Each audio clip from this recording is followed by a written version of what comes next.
If you ask this question to English teachers or other English learners, they will tell you the same thing. They'll tell you that the best way to build your vocabulary is to learn vocabulary in context by listening and reading a lot. And I completely agree with that. That is the best way to increase your vocabulary. So this is common sense, right? Everybody knows that. This topic is so boring. But there's a problem. Common sense is not common action.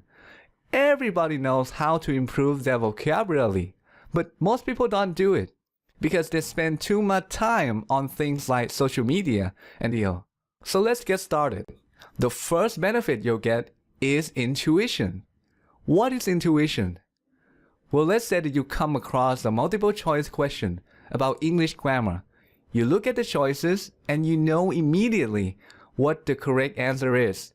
You don't know the grammar rule that explains it. There's no reasoning behind it.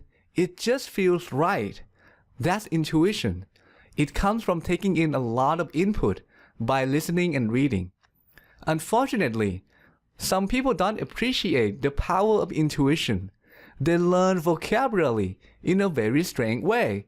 They don't learn words in context. Instead, they find a list of words and memorize the meaning of each word one by one. Now this seems like a good idea. They're learning a lot of new words in a short period of time. There's only one problem with this. It's stupid. Just because we know the meaning of a word doesn't mean that we can use it. It's not enough. We also need to know how the word is used. Now I'm sure that you already know this, right? You're not one of those people. You already know that it's much better to learn vocabulary by listening and reading.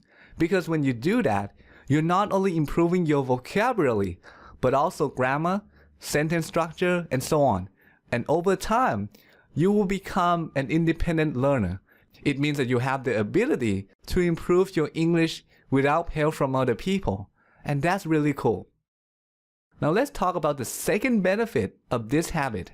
The second benefit is an increase in brain power. Just like how a muscle needs physical exercise to become stronger, your brain needs mental exercise to grow as well. Regular listening and reading is a great mental exercise. It improves so many brain functions. When you listen to someone speaking, you have to stay focused. This improves your attention. And if they're speaking really fast, you also training your brain to process information faster, which leads to better comprehension. Reading is great too. It improves your memory. When you read a novel, you need to remember lots of details like the names of the characters, their backgrounds, the plot, and so on. Some books even increase your intelligence. Reading certain types of books improves the way you think. And these are just a few benefits. There are so many other benefits that I didn't even mention here. Now you might be thinking, why should I care about my brain power? Well, because it will play a huge role in your English language development, especially if you're trying to improve your spoken English. For non-native speakers like you and I, speaking English requires a lot of effort. It places great demands on so many cognitive functions like memory, attention, auditory processing, reasoning, and so on.